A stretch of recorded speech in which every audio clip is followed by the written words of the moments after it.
सिद्धेभ्यः ॐ नमः सिद्धेभ्यः ॐ नमः सिद्धेभ्यः ॐ नमः सिद्धेभ्यः ॐ नमः सिद्धेभ्यः ॐ नमः सिद्धेभ्यः नमो अरिहन्ताणं नमो अरिहन्ताणं नमो सिद्धाणं नमो आयर्याणं नमो सिद्धाणं नमो आयर्याणं नमो वज्रायाणं नमो वज्रायाणं नमो लोये सौवसाहुणं नमो लोके सर्वसाहुणं देवल पंच परमेश्वरी भगवान की जय 24 तीर्थंकर भगवान की जय हरार के मूल नायक देवादेव श्री शांतिनाथ भगवान की जय परम पूज्य आचार्य गुरुदेव श्री विद्यासागर जी महाराज की जय वर्तमान आचार्य श्री समय सागर जी महाराज निर्यापक स्वामी श्री नियम सागर जी महाराज की श्रीमद जैन धर्म की अहिंसा परमो धर्म की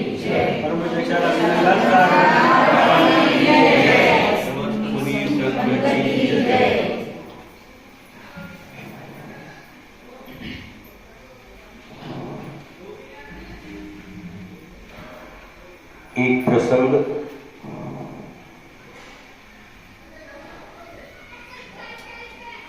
जो गुरुदेव के चरणों में रह करके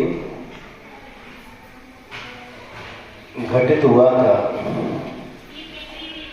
उस प्रसंग को लेकर के आज का यह वक्तव्य प्रारंभ करता हूं।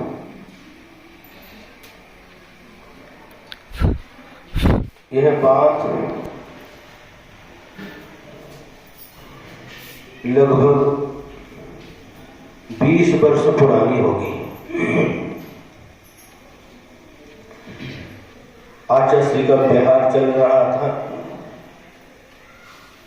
और हम सभी लोग लगभग 40 महाराज गुरुदेव के चरणों में उस समय रहते थे। बिहार करते करते एक ऐसा स्थान आया जहां पर बहुत दूर दूर तक कोई झाड़ दिखाई नहीं दे रहा था। आहार के बाद सामयिक और सामयिक के बाद बिहार हो गया और सभी आचार्य के साथ साथ सभी साधु इस प्रतीक्षा में थे कि कोई एक ऐसा झाड़ दिखाई दे जिसके नीचे बैठ करके थोड़ा विश्राम लिया जाए। बहुत दूर दूर तक कोई झाड़ दिखाई नहीं दे रहा था और कई किलोमीटर चलने के बाद में रोड से थोड़ा सा अंदर एक झाड़ दिखाई दिया और गुरु महाराज उस झाड़ की तरफ बढ़े और वहीं बैठ गए। जो महाराज आचार्य श्री के साथ में थे वो भी बैठ गए और पीछे पीछे जो महाराज आ रहे थे सबको आचार्य श्री नाम ले लेकर के बुला रहे थे, आ जाओ इधर सावली है। क्या है? सावनी नहीं, सावली, इधर छाया है, आ जाओ।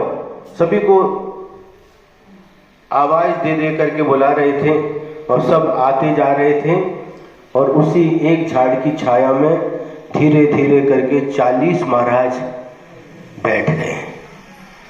गुरु महाराज बैठे हैं और उनको घेर करके 40 महाराज बैठ गए और आचार्य ने उस समय कहा कि देखो सभी लोग पसीना पसीना हो रहे थे और बहुत देर से मैं प्रतीक्षा कर रहा था कि कोई पेड़ मिले उसके नीचे बैठ करके थोड़ा विश्राम कर लिया जाए, लेकिन बहुत इंतजार के बाद यह पेड़ मिला और इसके नीचे बैठ करके हम देखो एक साथ पूरे 40 के साथ 40 साधु एक झाड़ की छांव में बैठ करके विश्राम ले रहे हैं। देखो ये झाड़ स्वयं सूर्य के ताप को सहन करता है।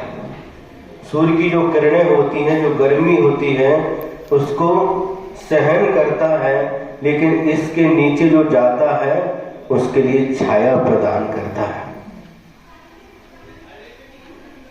साधु का जीवन भी ऐसा ही हुआ करता है। जो भी कष्ट आते हैं वह स्वयं झेल लेते हैं, लेकिन उनकी शरण में आने वाले के लिए कष्ट नहीं होने देते, कष्टों से बचाते हैं। गुरु महाराज जी का जीवन तो पूरा ऐसा का ऐसा ही था। स्वयं कष्ट सहन करते थे, लेकिन दूसरों को कष्ट में देख करके उनके कष्ट को दूर करने के लिए प्रयास करते थे। एक झाड़ हमने देखा अभी बिहार करते करते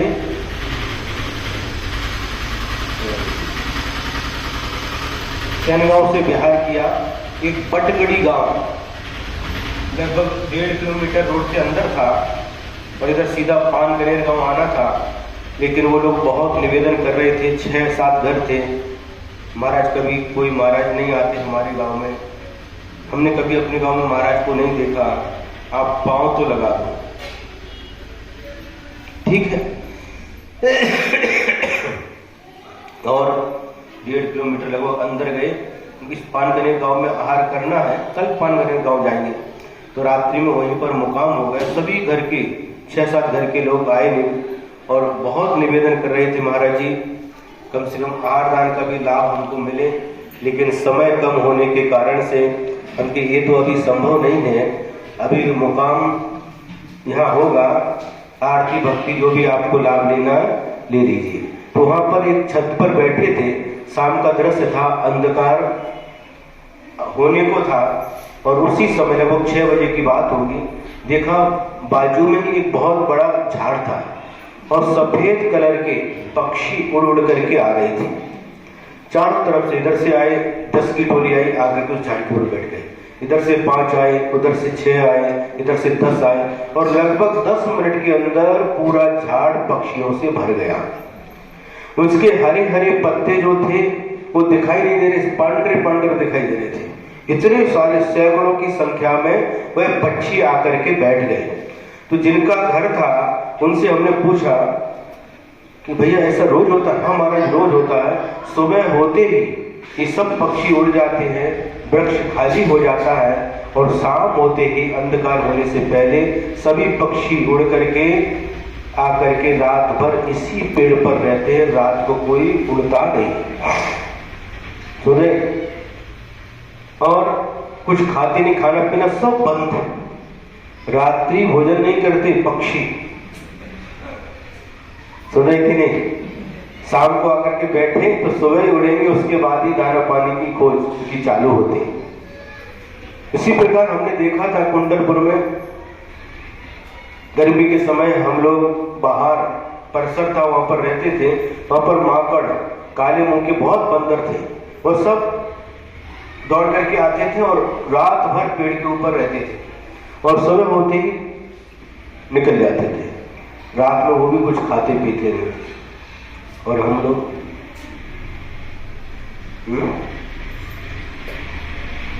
रात भर वो झाड़ से, पक्षी भी और बंदर भी झाड़ से उतरते नहीं, रात भर उसी झाड़ पर बसेरा करते हैं और सुबह होते होते चले जाते हैं। आचार्य पूज्यपाद स्वामी ने इसी को दृष्टांत बना करके एक श्लोक लिखा है, दिक देशेभ्य खगा एभ्य संवसन्ति नगे नगे स्वस्वकार वसाद्यांति देशे दिक्षु प्रगे प्रगे। दिक देशेभ्य, दिक वाली दिशाओं से और देशों से, अलग अलग देश से, अलग अलग दिशाओं से, खगा माने पक्षी, एत्य आकर के, सब बसंती नगे नगे, नग माने झाड़, पेड़ पेड़ के ऊपर आकर के बसेरा करते हैं। दिग्देशेभ्यः खगायेभ्यः संवसन्ति नगे नगे स्व स्व कार्य वशात् ध्यान्ति देशे दिक्षु प्रगे प्रगे। और प्रातः काल होते ही वे सभी पक्षी अलग अलग दिशाओं में उड़ करके चले जाते हैं। वहां पर आचार्य पूज्यपाद स्वामी ने इस उदाहरण के माध्यम से हम लोगों को यह समझाने का प्रयास किया है। इसी प्रकार से हम कहाँ है अभी, कहाँ है हराल, हराल वाले बार बार निवेदन कर रहे थे महाराज हर हाल में आपको हराल में आना है। हराल में आए, 10 साल पहले भी यहाँ पर आना हुआ था। पूजनीय सागर महाराज जी एक साथ 5 महाराज आए थे, 9-10 दिन यहाँ पर प्रवास था। 10 साल के बाद दोबारा यहाँ पर आना हुआ। गांव छोटा है, हमने पहले दिन भी कहा था, घर कम है, 35-40 घर हैं जैन समाज के, लेकिन इनके घर छोटे रहने दो, लोग छोटे रहने दो, लेकिन इनके दिल बहुत बड़े हैं। उसी का परिणाम है, पहले सुनते यहाँ बहुत छोटा सा मंदिर था और आज शांतिनाथ भगवान का जिनालय बना हुआ है, बीतरागी जिनालय है। मुनि श्री विनीत सागर जी और चंद्रप्रभु सागर महाराज जी के कर कमलों से यहाँ का पंच कल्याणक हुआ था। और इसके बाद 2 साल पहले पूज्य गुरुदेव आचार्य श्री विद्यासागर जी महाराज भी इस हराल में आ चुके।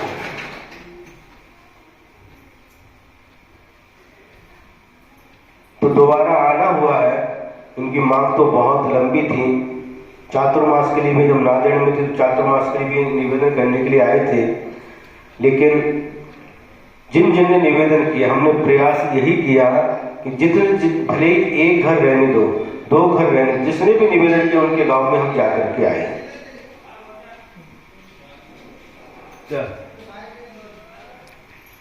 सभी गांव में जाकर के आए और ये लगभग हमने बताया था 38वां गांव है। चातुर्मास के बाद हरसी से लेकर के हराल तक ये 38 गांव में हम भ्रमण कर चुके। तो उदाहरण दिया गया है जिस प्रकार से पक्षी रात में शाम के समय इकट्ठा होते हैं एक पेड़ के ऊपर, सुबह होते होते अपनी अपनी अलग अलग दिशाओं में उड़ जाते हैं, चले जाते हैं। उसी प्रकार से चाहे परिवार कहो, चाहे समाज कहो, कहां कहां से आए, कहां कहां से आए महाराज। हम डोल गांव से आए, हम वासिम से आए, हम सेनगांव से आए, हम हिंगोली से आए, और कौन कौन से, हम हमारे कोल्हापुर से आए। कोल्हापुर में भी राजा रामपुरी से आए, गंगा बेस से आए, प्रथमानगर से आए, महाराज हम सतलगा से आए, हम सारे गुरु जी डायना कॉलोनी से आए। सब अलग अलग परिचय देते हैं, लेकिन वास्तव में देखा जाए अलग अलग जगह से आते हैं। उसी प्रकार से हम यहाँ पर इकट्ठे हो गए। कौन सी गति से कौन आया है, एक परिवार में इकट्ठे हो गए, परिवार बन गया। कोई नरक से आया, कोई मनुष्य गति से आया, कोई त्रिज गति से आया, कोई स्वर्ग से आया, और यहाँ पर जीवन जीते एक साथ। और अपना अपना जीवन समाप्त होते ही अपने अपने कर्मों के अनुसार कोई नरक चला जाता है, कोई स्वर्ग चला जाता है, कोई देव बन जाता है, कोई पशु पक्षी बन करके जन्म ले लेता है। इस बात को समझाने के लिए आचार्य पूज्यपाद स्वामी ने एक उदाहरण दिया है। तो हमारे लिए यह जीवन मिला है और यह जीवन मिटेगा भी, ये पक्का है। कोई भी यहाँ पर अमर बन करके नहीं आया है, सबको मरना पड़ेगा। और मरने से पहले जीवन समाप्त हो, उसके पहले पहले हमें आत्म कल्याण कर लेना चाहिए। जब अंधेरा होने को हो, जब सूर्य ढल रहा हो, तो उसके बाद नियम से अंधेरा होता है। समझदार वह माना जाता है अंधकार होने से पहले ही दीपक जला लेता है। उसी प्रकार से हमारा जीवन यह समाप्त हो, उसके पहले ही हमें ऐसा कार्य कर लेना चाहिए जिससे हमारा आगामी भविष्य अच्छा बन सके। एक और उदाहरण देते हैं, अभी उदाहरण वहीं पर है। एक उदाहरण और देते हैं। एक राज्य था और राज्य का नियम था कि एक जो राजा बनता था तो कैसे बनाया जाता था, हाथी के सूंड में एक माला दी जाती थी और हाथी जिसके गले में माला डाल दे उसको 5 साल के लिए राजा घोषित कर दिया जाता था। कितने साल के लिए? 5 साल के लिए। और राजा बनने के बाद जैसे 5 वर्ष पूरे होते थे उसको घने जंगल में छुड़वा दिया जाता था और कोई हिंसक पशु खा करके उसको खत्म कर देते थे। ऐसा उस राज्य का नियम था। तो लोग राजा बनने से खुश भी होते थे तो डरते भी थे, क्योंकि 5 साल तक तो राज्य मिलेगा लेकिन उसके बाद में जंगल में छुड़वा दिया जाएगा और वहां पर हमारा जीवन समाप्त हो जाएगा। यह क्रम चलता रहा और एक बार जब एक राजा को जंगल में छुड़वा दिया गया, फिर नए राजा को चयन करने के लिए हाथी की सूंड में माला दी गई और माला एक व्यक्ति के गले में हाथी ने डाल दी। लेकिन वह बिल्कुल भी भयभीत नहीं हुआ, बिल्कुल भी डरा नहीं। उसने क्या किया, जो 5 साल के लिए राज्य मिला था उसने जहाँ जंगल में पुराने राजाओं को छुड़वाया जाता था वो सारा जंगल साफ करवा दिया।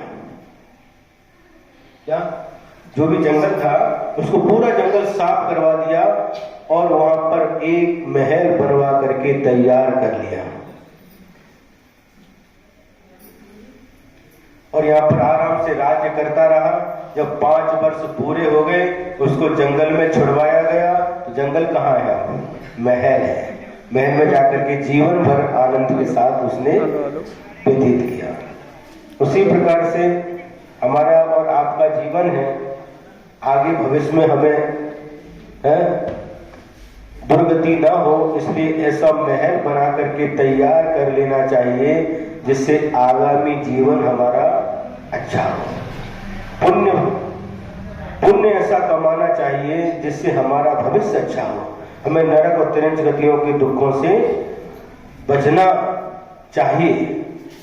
कब बच सकते हैं? कब बच सकते हैं नरक और तिरंज गति के दुखों से? यदि हमने एक बार भी सम्यक दर्शन धारण कर लिया तो ये निश्चित है कि आपकी दुर्गति नहीं होगी। क्या? एक बार भी सम्यक दर्शन धारण कर लिया तो आपकी दुर्गति नहीं होगी। ये पक्की बात है।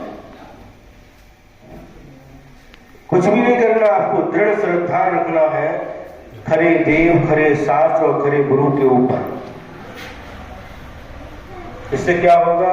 आप नरक में नहीं जाएंगे, आप पशु पक्षी नहीं बनेंगे, आप स्त्री पर्याय में जन्म नहीं लेंगे।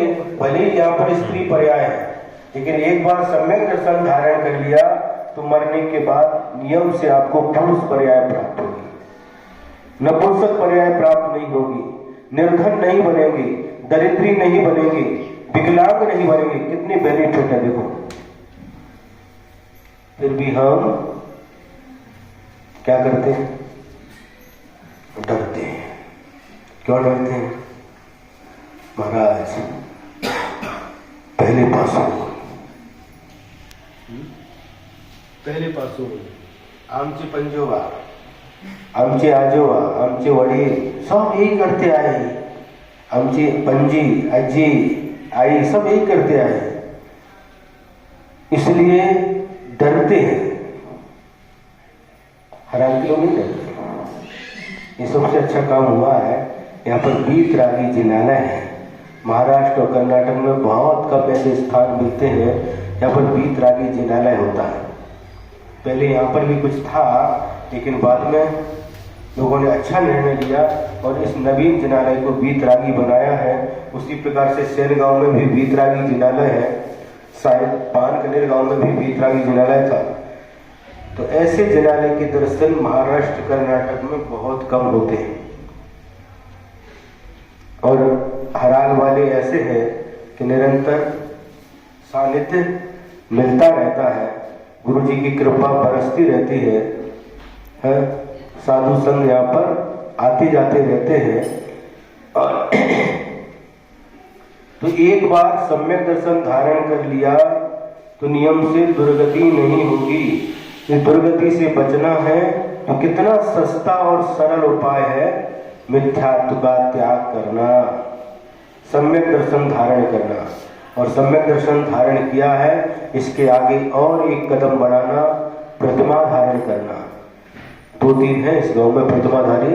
प्रतिमा धारण करके अपना जीवन हम और अच्छा बना सकते हैं, तब इस मनुष्य जीवन की सार्थकता होती है। समझ आ रही बात की नहीं? बात चल रही थी पेड़ की, और उस पेड़ के ऊपर जब शाम को पक्षी इकट्ठे हुए और जब हमने अपनी आंखों से देखा तो हमको लगा कि देखो आचार्य पूज्यपाद स्वामी ने 2000 वर्ष पहले लिख करके रखा, लेकिन ऐसा कभी देखा नहीं था। शाम को हम उधर टकटकी लगा करके देखते रहे, चारों तरफ से कैसे पक्षी उड़ते, और 10 मिनट के अंदर 6 बजे से लेकर 6:10 तक पूरे पक्षी आकर के उस झाड़ के ऊपर बैठ गए और बसेरा करके सुबह सभी पक्षी उड़ गए, पेड़ खाली हो गया। उसी प्रकार से उदाहरण आचार्य पूज्यपाद स्वामी ने दिया है।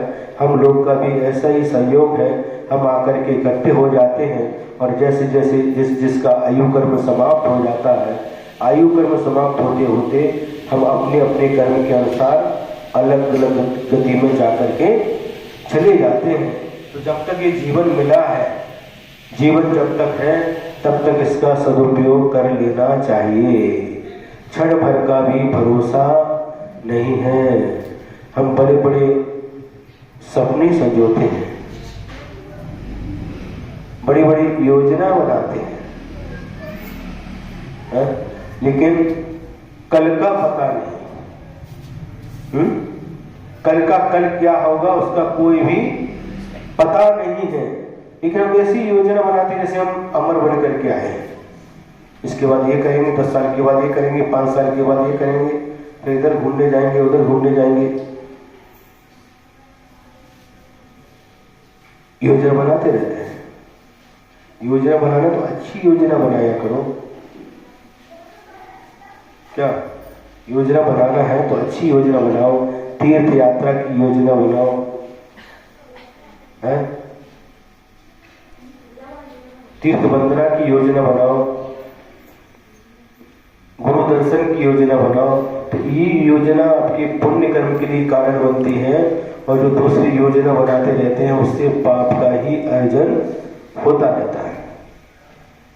तो जब गुरु जी के पास बैठे उस झाड़ के नीचे गुरु जी विराजमान है और 40 मुनि महाराज एक साथ बैठे हैं उनके चरणों में,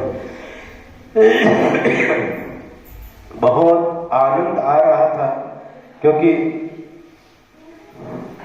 धूप से बहुत तपे हुए थे और बहुत प्रतीक्षा के बाद वह झाड़ मिला था।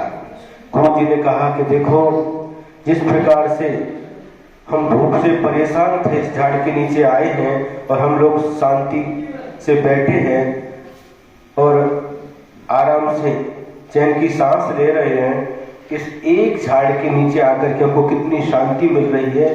जिन शासन भी एक वृक्ष के समान है और उसकी शरण जिसको प्राप्त हो जाती है, वह संसार से संतप्त प्राणी अपने संताप को भूल जाता है, संताप को नष्ट कर देता है और ऐसे सुख को प्राप्त करता है जो सुख हमारे लिए भव भवांतर में कभी भी प्राप्त नहीं हुआ था। ऐसे धीरे धीरे करके अनंत सुख को प्राप्त कर लेता है। जिन शासन की शरण जिसको प्राप्त हो जाती है, सच्चे देव शास्त्र गुरु की शरण जिसको प्राप्त हो जाती है, पंच परमेश्वरी की शरण जिसको प्राप्त हो जाती है, उसके समान और कोई दूसरा सौभाग्यशाली नहीं होता। हम और आप लोग उन्हीं सौभाग्यशाली में से हैं जिन्हें पंच परमेश्वरी की शरण प्राप्त हुई और इस के महान गुरु आचार्य श्री विद्यासागर महाराज जी की चरणों की शरण प्राप्त हुई है। इसलिए हम लोग बहुत सौभाग्यशाली हैं, इसमें कोई भी संदेह नहीं है। और गुरुदेव की शरण प्राप्त करके हमने इस मनुष्य जीवन की सार्थकता को प्राप्त कर लिया, इसको सार्थक बना लिया। अब मोक्ष मार्ग पर हम आगे बढ़े और गुरुदेव के आशीर्वाद से, उनके उपदेश से आगे बढ़ते गए। आज भी आगे बढ़ रहे हैं और गुरु का आशीर्वाद ऐसा है कि निरंतर आगे ही बढ़ते जा रहे हैं। आचार्य ने एक हाइको लिखा है, गुरु मार्ग में पीछे की हवा सम हमें चलाते। क्या कहा? गुरु मार्ग में पीछे की हवा सम हमें चलाते। हाइको मतलब क्या? जापानी छंद है। पहली लाइन में 5 अक्षर, दूसरे में 7 अक्षर और तीसरे में भी 5 अक्षर। गुरु मार्ग में, गुरु मार्ग में 5 अक्षर। पीछे की हवा सम हमें चलाते। ये 17 अक्षर का छंद होता है। बहुत रहस्य भरा हुआ है इसमें। जब हम कभी यात्रा के लिए निकलते हैं और सामने से हवा चल रही हो तो हम एक कदम आगे बढ़ाते हैं और 2 कदम हमारे पीछे जाते हैं। देखा कभी आपने? शिखर जी के पहाड़ पर चढ़ रहे हो और उस समय सामने से हवा हो, हम चढ़ना चाहते हैं लेकिन सामने की हवा हमें पीछे ढकेलती है, और जब हवा पीछे की तरफ से चलती हो तो 1 कदम हम आगे बढ़ाते, 2 कदम अपने आप आगे बढ़ जाते हैं। तो गुरु मार्ग में पीछे की हवा सम, जैसे पीछे की हवा हमें आगे बढ़ाती है, सहारा देती है और आगे बढ़ते चले जाते हैं, उसी प्रकार से गुरु का आशीर्वाद, गुरु का सानिध्य, गुरु का मार्गदर्शन हमें पीछे की हवा के समान निरंतर आगे बढ़ाता रहता है और उनकी छांव तले भव्य जीवों का विकास होता रहता है। सभी का विकास हो, सभी निरंतर मोक्ष मार्ग में आगे बढ़े। इस उदाहरण को याद रखना। गुरु जी ने क्या सारांश दिया कि जैसे ये झाड़ हम लोगों के लिए छाया दे रहा है, गर्मी के ताप को मिटा रहा है, इससे शीतलता मिल रही है, लेकिन जिन शासन की छांव जिसे प्राप्त हो जाती है, सच्चे देव शास्त्र गुरु की छांव जिसे प्राप्त हो जाती है, उसके भव के कष्ट, भव के संताप नष्ट हो जाते हैं। सभी के संताप नष्ट हो है, सभी को जिन शासन की शरण प्राप्त हुई है, और जब तक मोक्ष की प्राप्ति न हो तब तक निरंतर इस जिन शासन की शरण में, देव शास्त्र गुरु की शरण में, पंच परमेष्टि की शरण में हम और आप लोग निरंतर बने रहें। इन्हीं मंगल भावना के साथ जय बोलो महावीर भगवान। परम पूज्य आचार्य गुरुदेव श्री विद्यासागर जी महाराज जिन्होंने स्तुति।